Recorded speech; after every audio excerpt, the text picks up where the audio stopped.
Do you not think it would be a proper compliment to the place? It is a compliment which I never pay to any place I can avoid it. You have a house in town, I conclude. Mr. Darcy bowed. I had once some thoughts of fixing in town myself, for I am fond of superior society, but I did not feel quite certain that the air of London would agree with Lady Lucas.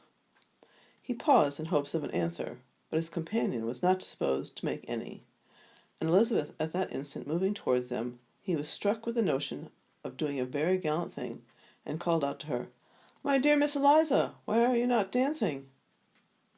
"Mr. Darcy, you must allow me to present this young lady to you as a very desirable partner.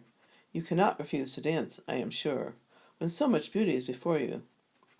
And taking her hand, he would have given it to Mr. Darcy, who, though extremely surprised, was not unwilling to receive it, when she instantly drew back, and said with some discomposure to Sir William, "Indeed, sir, I have not the least intention of dancing.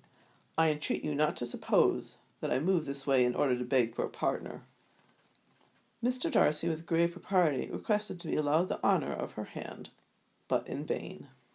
Elizabeth was determined, nor did Sir William at all shake her purpose by his attempt at persuasion.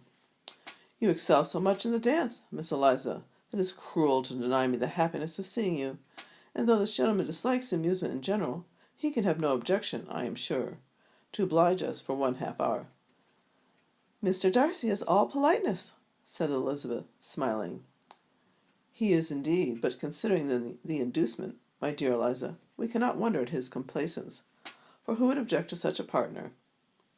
Elizabeth looked archly, and turned away. Her resistance had not injured her with the gentleman, and he was thinking of her with some complacency, when thus accosted by Miss Bingley, "I can guess the subject of your reverie." "I should imagine not. You are considering how insupportable it would be to pass many evenings in this manner, in such society, and indeed I am quite of your opinion. I was never more annoyed.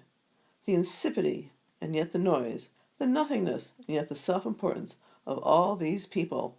What would I give to hear your strictures on them?" "Your conjecture is totally wrong, I assure you. My mind was more agreeably engaged. I have been meditating on the very great pleasure which a pair of fine eyes in the face of a pretty woman can bestow." Miss Bingley immediately fixed her eyes on his face, and desired he would tell her what lady had the credit of inspiring such reflections. Mr. Darcy replied with great intrepidity, "Miss Elizabeth Bennet." "Miss Elizabeth Bennet!" repeated Miss Bingley. "I am all astonishment. How long has she been such a favourite? And pray, when am I to wish you joy?" "That is exactly the question which I expected you to ask.